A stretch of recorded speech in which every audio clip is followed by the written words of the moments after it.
दिन बढ़ते जा रहे हैं क्योंकि दुनिया भर में कोरोना से 8,272 लोगों की अब तक मौत हो चुकी है, जिसमें अकेले चीन में 3,237 लोगों को कोरोना ली गया है। वहीं चीन से बाहर निकला कोरोना वायरस यूरोप में इस वक्त जबरदस्त कहर बरपा रहा है। चीन के बाद सबसे ज्यादा मौत इटली में हुई है।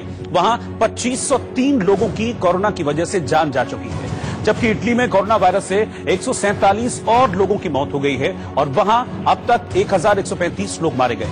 ईरान के बाद स्पेन का नंबर आता है, जहां 623 लोगों को कोरोना की वजह से अपनी जान से हाथ धोना पड़ा है। वहीं फ्रांस में 175 और अमेरिका में 116 लोग कोरोना की वजह से अब तक अपनी जान गंवा चुके हैं। इस बीच भारत में भी कोरोना के मरीजों का आंकड़ा बढ़ा है।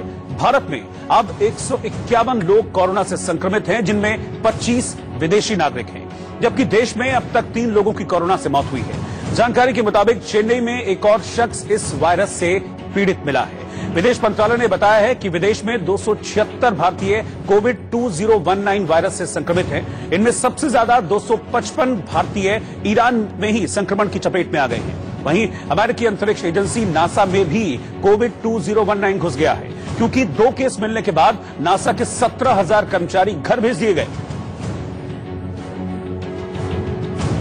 कोरोना वायरस के खतरे को देखते हुए मंदिरों में भी एहतियात बरती जा रही है, लिहाजा देश के कई मंदिरों में भक्त और पुजारी मास्क लगाए हुए दिखाई दिए। इतना ही नहीं, कोरोना वायरस के फैलने की खबरों के बीच एहतियात के लिए जयपुर में कई मंदिरों को सैनिटाइज किया जा रहा है। ये इसीलिए भी किया जा रहा है क्योंकि 25 मार्च से चैत्र नवरात्र शुरू हो रहे हैं। ऐसे में मंदिरों में भीड़ जुटती है, लिहाजा मंदिरों में आने वाली भीड़ को देखते हुए जयपुर में कई जगह मंदिरों के एंट्री गेट पर ही सैनिटाइजर की व्यवस्था की जा रही है, ताकि कोरोना को फैलने से रोका जा सके।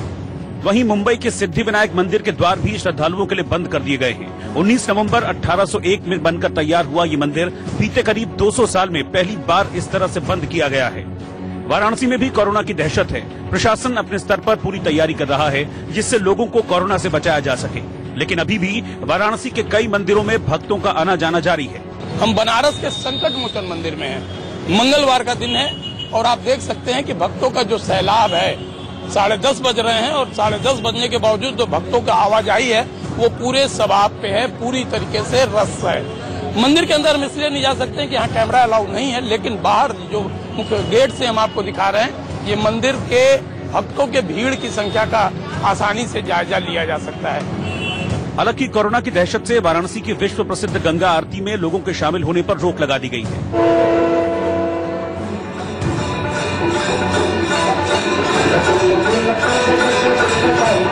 दरअसल कोरोना के बढ़ते मामलों को देखते हुए जिला प्रशासन सतर्कता बरत रहा है।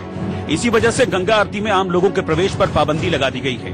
हालांकि आयोजकों से गंगा आरती को साधारण तरीके से संपन्न कराने के लिए कहा गया है। दरअसल काशी के कई घाटों पर रोजाना गंगा आरती होती है, लेकिन श्रद्धालुओं और पर्यटकों की सुरक्षा के चलते अगले आदेश तक लोगों के शामिल होने पर रोक लगा दी गई है। यूपी की राजधानी लखनऊ में भी भक्तों के लिए खास इंतजाम किए जा रहे हैं। हजरतगंज के दक्षिण मुखी हनुमान मंदिर में भक्तों को सैनिटाइज किया जा रहा है, ताकि उनको कोरोना से बचाया जा सके और इस बीमारी को फैलने से रोका जा सके। कोरोना वायरस से बचाव के लिए अलग अलग यहाँ पर इंतजाम किए जा रहे हैं। वहीं मंदिरों में भी इसको लेकर खास तौर पर एहतियात रखा जा रहा है। राजधानी लखनऊ के दक्षिण मुखी मंदिर पर मौजूद है और देख सकते हैं कि मंदिर में जो भक्त आ रहे हैं वो सैनिटाइजर का इस्तेमाल कर रहे हैं। साफ तौर पर देख सकते हैं कहीं ना कहीं जो शुरुआत हो चुकी है, कहीं ना कहीं कोरोना वायरस से किस तरीके से बचाव किया जाए, ये बताइए भाई साहब। अभी सैनिटाइजर का आपने इस्तेमाल किया, क्या लगता है कि कितनी बचत होगी इससे? उससे 99% तक जो जितने भी जर्म्स हैं वो मर जाएंगे पूरे हैंड्स में जितने भी हैं, तो उससे पूरी बचाव होगी कोरोना वायरस से। और भी जितने भी इन्फेक्शन उन सबसे बचाव होगा इसका। क्या लगता है कब से शुरुआत किया गया इसका? आप क्या? सर वैसे तो काफी दिनों से चल रहा, मगर मंदिर में आज ही से इस चीज को। कोरोना वायरस के खौफ के कारण महाकाल मंदिर की भस्म आरती में पूरा मंदिर खाली दिखाई दिया। जिस परिसर में खड़े रहने के लिए जगह नहीं मिलती थी, उसी मंदिर परिसर में एक भी श्रद्धालु को प्रवेश नहीं मिला।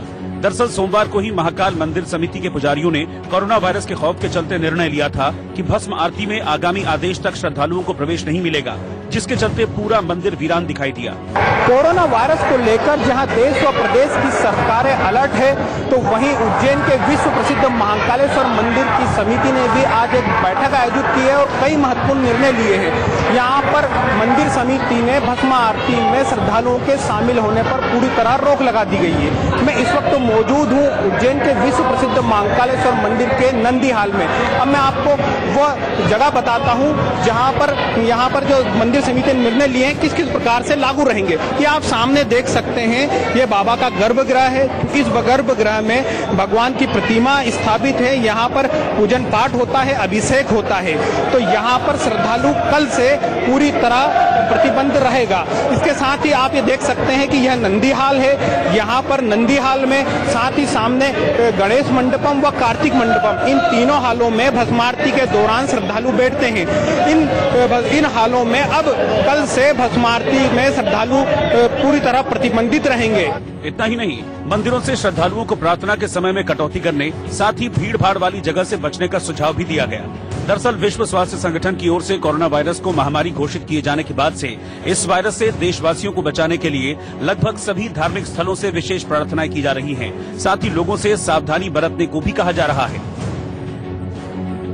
अमृतसर के गोल्डन टेम्पल में भी कोरोना से मुकाबले की पूरी तैयारी है। गोल्डन टेम्पल में दर्शन के लिए पहुंचे लोगों की थर्मल स्क्रीनिंग की जा रही है और जांच पड़ताल के बाद ही लोगों को अंदर मंदिर परिसर में प्रवेश दिया जा रहा है। इसके अलावा श्रद्धालुओं को मास्क भी मुहैया कराए जा रहे हैं और पूरे परिसर को सैनिटाइज किया गया है। तस्वीरों में आप देख पा रहे हैं कि बड़ी संख्या में गोल्डन टेम्पल में यानी कि स्वर्ण मंदिर में दर्शन करने के लिए देश भर से श्रद्धालु आते हैं। तो ऐसे में श्रद्धालुओं की बड़ी संख्या को देखते हुए यहाँ सैनिटाइजर्स की व्यवस्था की गई है और साथ ही जो श्रद्धालु दर्शन करने के लिए आ रहे हैं उनमें मास्क बांटे जा रहे हैं।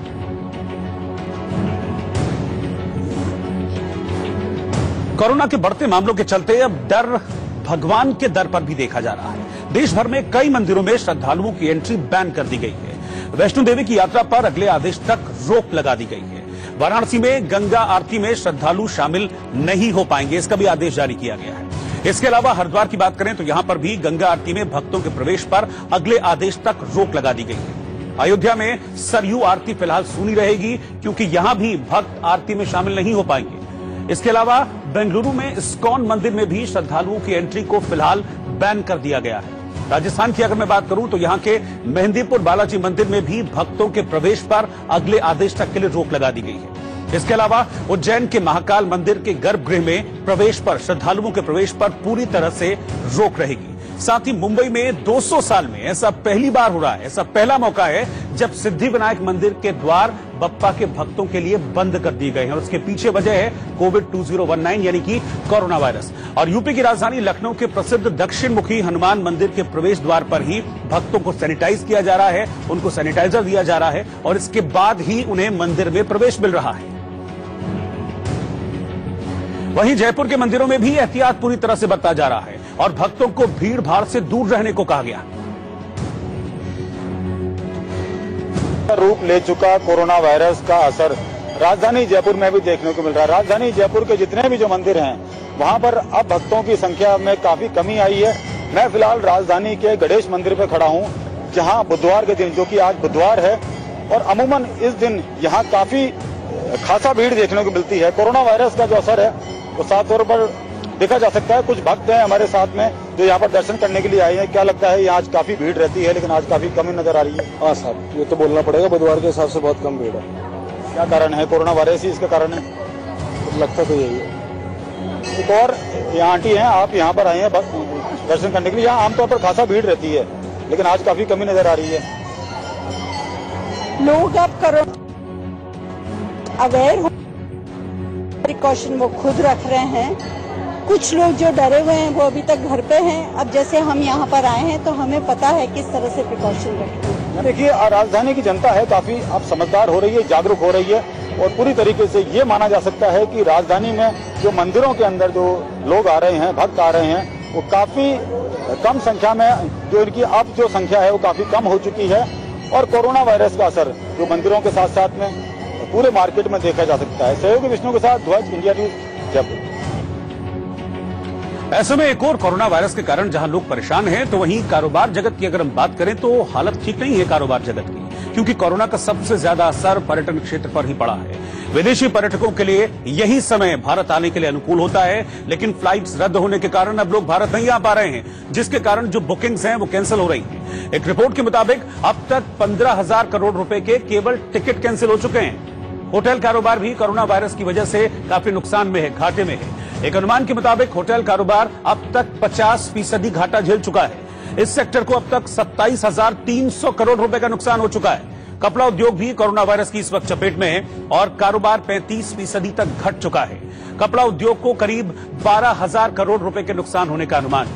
मुर्गी पालन उद्योग को भी इस संक्रमण की वजह से कोविड 2019 की वजह से काफी नुकसान हुआ है। कई शहरों में चिकन के खरीदार नहीं हैं। वहीं इस उद्योग को एक महीने में करीब 4,500 करोड़ रुपए का नुकसान झेलना पड़ा है। कोविड 2019 के संक्रमण को रोकने के लिए कई राज्यों में सिनेमा हॉल को बंद किया जा चुका है। वहीं वायरस से बचाव के लिए शूटिंग तक रोकनी पड़ी है। सिनेमा जगत को भी अब तक कोरोना की वजह से कई 100 करोड़ का नुकसान झेलना पड़ा है। कंज्यूमर ड्यूरेबल भी नुकसान झेल रहे हैं। इस सेक्टर का कारोबार अब तक 15% घट चुका है, 15% तक घट चुका है। भारतीय शेयर बाजार भी कोरोना के प्रभाव से अछूते रही है। मंदी की आशंका के कारण विदेशी पोर्टफोलियो के निवेशकों ने मार्च में अब तक भारतीय पूंजी बाजार से शुद्ध रूप से 37,976 करोड़ रुपए की निकासी कर ली है। लिहाजा आम जनजीवन को लेकर दुनिया भर की सरकारें और अर्थव्यवस्था तक इस कोरोना की वजह से, कोविड 2019 की वजह से प्रभावित हो रही है और मानो जैसे पूरी दुनिया ठप पड़ गई। भारत की इकोनॉमी पर भी गहरा असर पड़ रहा है क्योंकि गुजरात के बड़ोदरा में ट्रैवल ऑपरेटर्स इन दिनों कोरोना वायरस की वजह से काफी परेशान हैं। ट्रैवल ऑपरेटर्स की माने तो मार्च और अप्रैल का महीना उनके सीजन का महीना होता है, लेकिन इस बार कोरोना की वजह से सीजन के समय ही उनका धंधा मंदा पड़ गया है। कोरोना का डर लोगों के मन में इस कदर घर कर गया है कि लोग अपनी बुक टिकट कैंसिल करवा रहे हैं। कोरोना मेरे हिसाब से 700 से 800 करोड़ रुपए का सिर्फ गुजरात का लॉस है। हम गवर्नमेंट को एक मेमोरेंडम भी देना चाहते हैं। जैसे ये बस ऑपरेशन का धंधा है, बसें हमारे यहाँ मंथली फिक्स टैक्स होता है। अगर ये चीज फरवरी में हो जाती तो हम लोग मार्च महीने के लिए उसको नॉन यूज करके टैक्स हमारा नहीं भरते। इतना ही नहीं, कोरोना वायरस का खौफ इस कदर है कि दिहाड़ी मजदूरी पर काम करने वाले लोगों को काम ही नहीं मिल रहा क्योंकि वायरस फैलने के डर से कई बिल्डरों ने निर्माण कार्य बंद कर दिया है। तो घरेलू काम करने के लिए लोग मजदूरों को नहीं ले जा रहे हैं। ऐसे में दिहाड़ी मजदूरी करने वालों की मुसीबत बढ़ गई है। गाजियाबाद में मौजूद हूँ और ये साहिबाबाद में हिंडन एयरफोर्स के पास का लेबर चौक है। यहाँ पर मेरे साथ में तमाम जो लोग मौजूद हैं, ये सभी वो लेबर हैं जो रोज काम करते हैं, रोज कमाते हैं और रोज इनके घर का चूल्हा जलता है। इनसे सीधे यहाँ बात करेंगे, ये क्या कह रहे हैं ये बताइए। क्या मैं सही कह रहा हूँ? यही चीजें हैं तमाम? सर यही बिल्कुल यही चीजें हैं जी, बिल्कुल यही चीजें हैं। कंपनियों की सैलरी इतनी नहीं है, 6-7 हजार में जिसके बीवी बच्चे हैं वो अपने घर का गुजारा कैसे कर लेगा जी। क्या लोग इस समय आपको बुला रहे हैं घरों पर काम करने के लिए? जो लेबर है बुलाई जा रही है या नहीं? कम से यहाँ बेरोजगारी हो रही है जी। यहाँ पे काम बिल्कुल बहुत कम है। आप बताइए, आगे आइए, काम कैसा चल रहा है इस समय? हम देख रहे हैं कि आप सब लोग यहाँ हैं। कुछ ठेकेदार ले जाते हैं, बहका के मारपीट लगाते हैं, कमरे बंद कर लेते हैं, पैसे भी देते हैं, भगा देते हैं। अच्छा ये बताइए कि लोग काम पर इस समय ले जा रहे हैं आपको या कोरोना से डर रहे हैं वो लोग? कोरोना से भी डर रहे हैं। कुछ लोग यहाँ पे इतना काम नहीं है जितना अपना कमरा किराए पड़ जाए। इसके अलावा कोरोना का असर अब शादियों पर भी दिखने लगा है। दरअसल कोरोना वायरस की वजह से या तो शादियां टाली जा रही हैं या फिर शादियों में बहुत सावधानी बरती जा रही है। साथ ही एक केस आंध्र प्रदेश के वेस्ट गोदावरी से सामने आया है। यहाँ एक जोड़े की शादी मास्क लगाकर हुई। सिर्फ दूल्हा दुल्हन ही नहीं बल्कि पंडित ने भी मास्क लगाया हुआ था।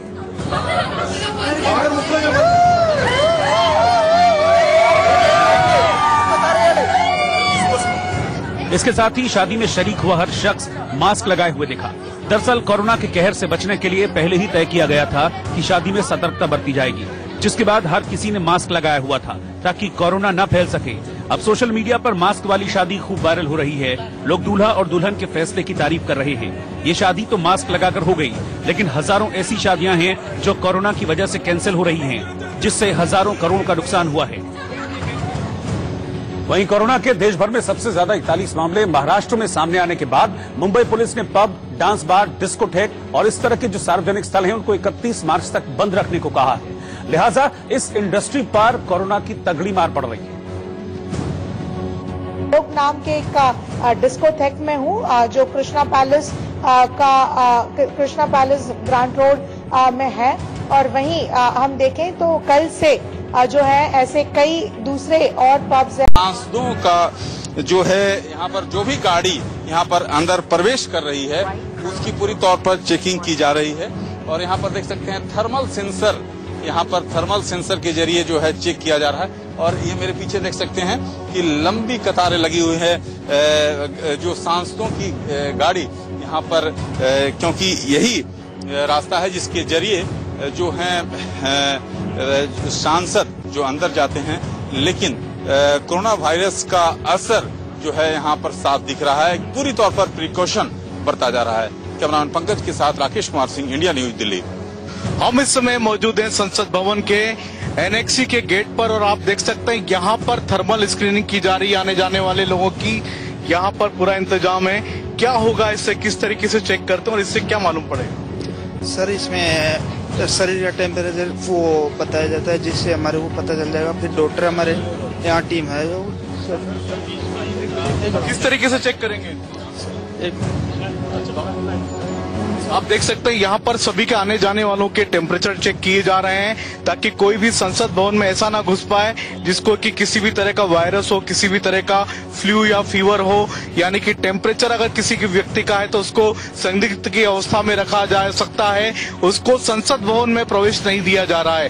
संसद के दोनों ही गेटों पर ऐसी स्थितियां कर दी गई हैं। मैं आपको दिखाता हूँ एक और जो गेट है जहां से पहले एंट्री होती थी, लेकिन फिलहाल वहां से एंट्री बंद कर दी गई है क्योंकि अब संसद भवन में एंट्री वहीं से होगी जहां पर की इस तरह की थर्मल स्क्रीनिंग की व्यवस्था होगी। एक एक व्यक्ति के आने जाने वाले की जितने भी कर्मचारी हैं, जितने भी यहाँ पर संसद भवन में प्रवेश कर रहे हैं, उनकी इसी तरीके से थर्मल स्क्रीनिंग की जा रही है ताकि उनको अंदर प्रवेश दिया जा सके और अगर फ्लू होगा तो उनका अंदर प्रवेश नहीं दिया जाएगा। कैमरामैन प्रमोद दास के साथ संजय शर्मा, इंडिया न्यूज, दिल्ली।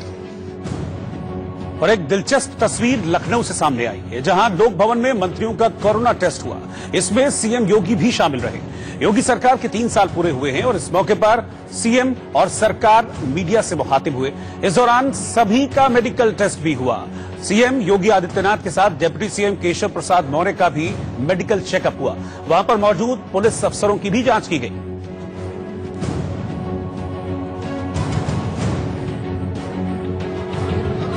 तस्वीरों में आप देख सकते हैं कि ये एक थर्मल गन होती है, इससे टेम्परेचर लिया जाता है। इस दौरान मुख्यमंत्री योगी आदित्यनाथ और वहां पर जो पुलिस अफसर मौजूद थे उन सब का टेम्परेचर लिया गया और बाकायदा पूरी मेडिकल जांच की गई। सब कुछ एहतियाती तौर पर किया गया।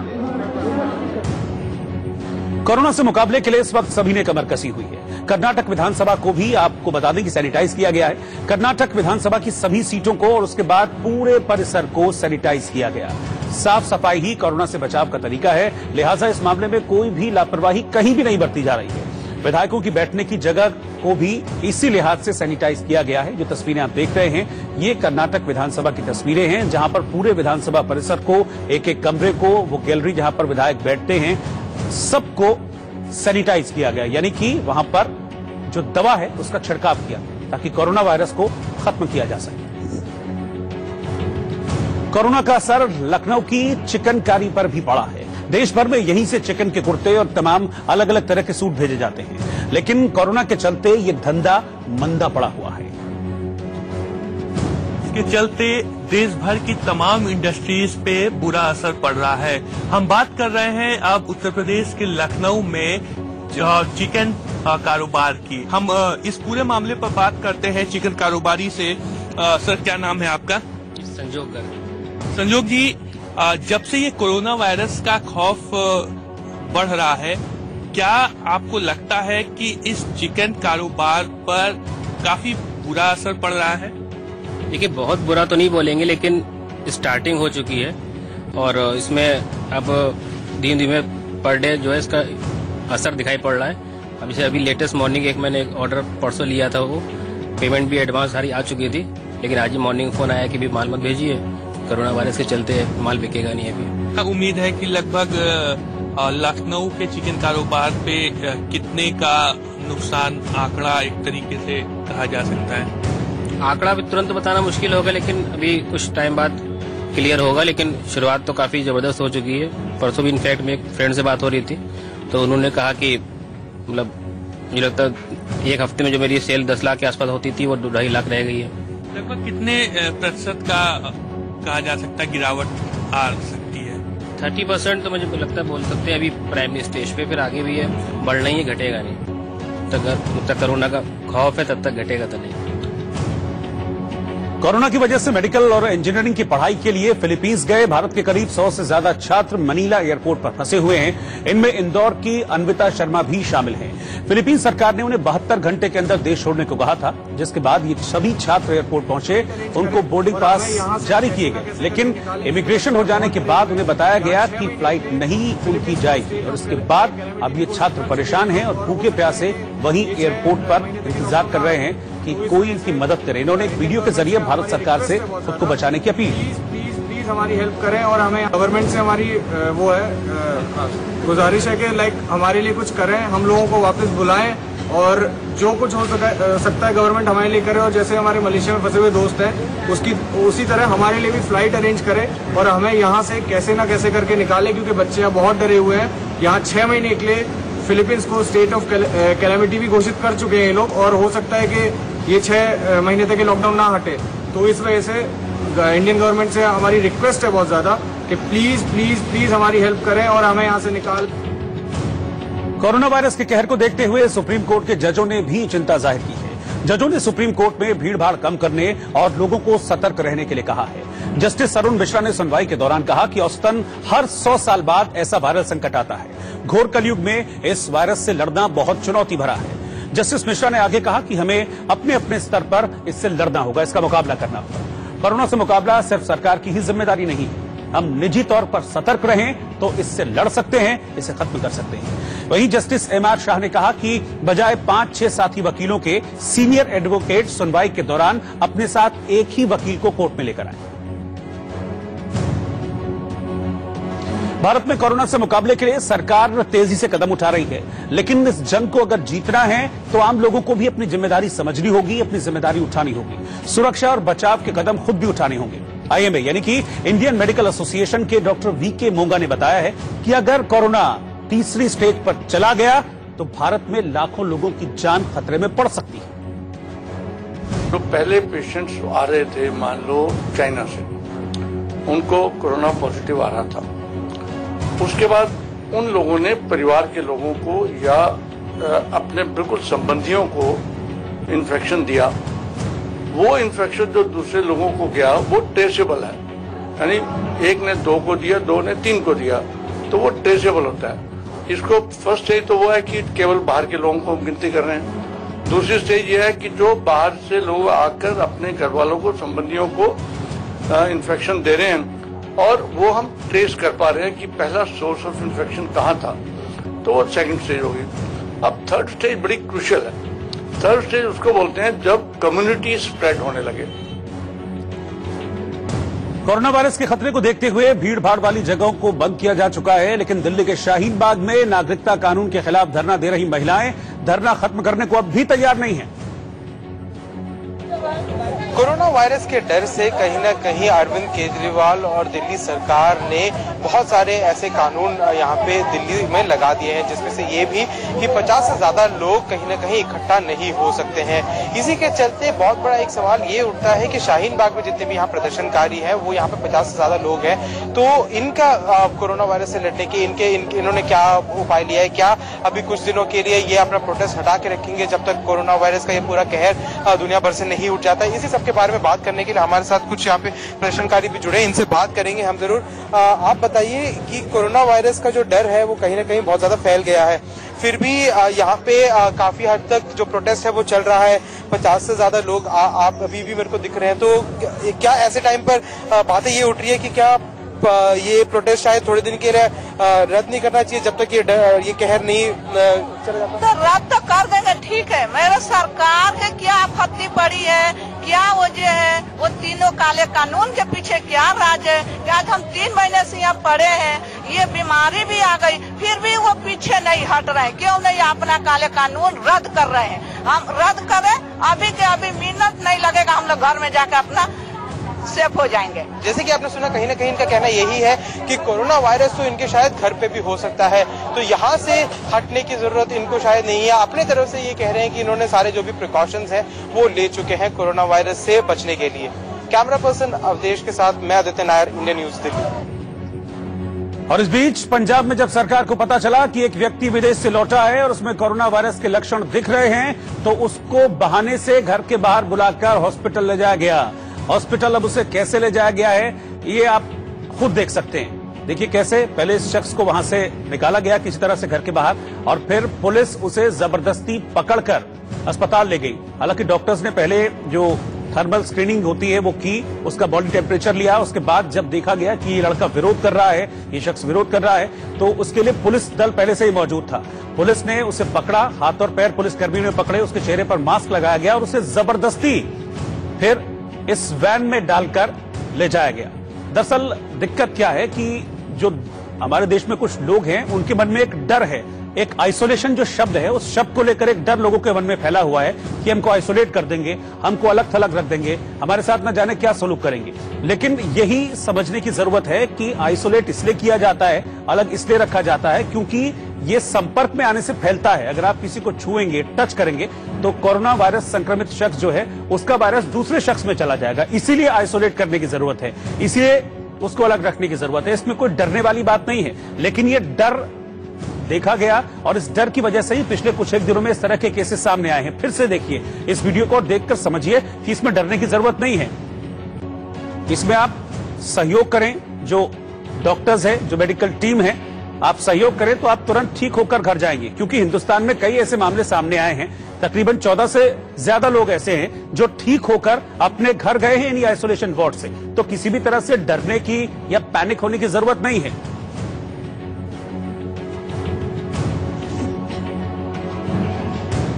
कोरोना वायरस के चलते टूरिज्म और होटल इंडस्ट्री भी इस वक्त बुरी तरह से प्रभावित है।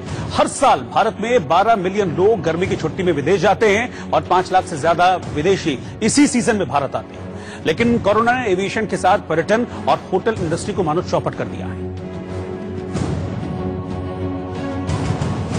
टूरिज्म इंडस्ट्री हम सोच रहे थे कि बिजनेस अभी बढ़ने वाला है, लेकिन सिनारियो ऐसा है कि बिजनेस एकदम जीरो या निल है and it's a matter of survival for most travel companies and that's very very important कि government should basically infuse confidence in people.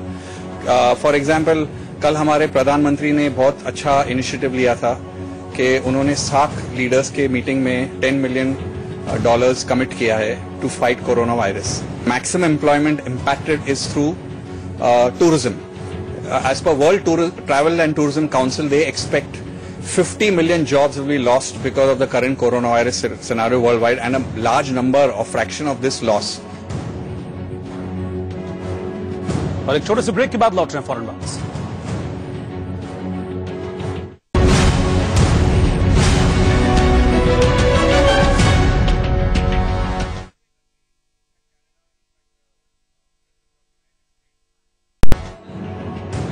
Australia के पूर्व स्पिनर ब्रेड हॉग ने कहा है कि सिर्फ भारतीय ओपनर रोहित शर्मा ही दुनिया में एकमात्र ऐसे बल्लेबाज हैं जो T20 क्रिकेट में दोहरा शतक लगा सकते हैं। ब्रेड हॉग ने ये बात ट्विटर पर फैंस के सवालों का जवाब देते हुए कही। लिहाजा फैंस को भी रोहित से दोहरे शतक की उम्मीदें बढ़ गई हैं। 2013 वनडे में पहला दोहरा शतक, साल 2014 वनडे में दूसरा दोहरा शतक, साल 2017 वनडे में तीसरा दोहरा शतक। ये उस बल्लेबाज के आंकड़े हैं जिसका वनडे क्रिकेट में सभी लोग मानते हैं। सभी जानते हैं कि शर्मा जी वनडे क्रिकेट में गेंदबाजों के साथ क्या सलूक कर चुके हैं, पर ये बहुत कम लोग जानते हैं कि हिटमैन 2020 में T20 फॉर्मेट में 200 रन बनाने की तैयारी में जुटे हैं, जिसका सबूत मुंबई इंडियंस का यह वीडियो है जिसमें रोहित के तेवर को साफ समझा जा सकता है।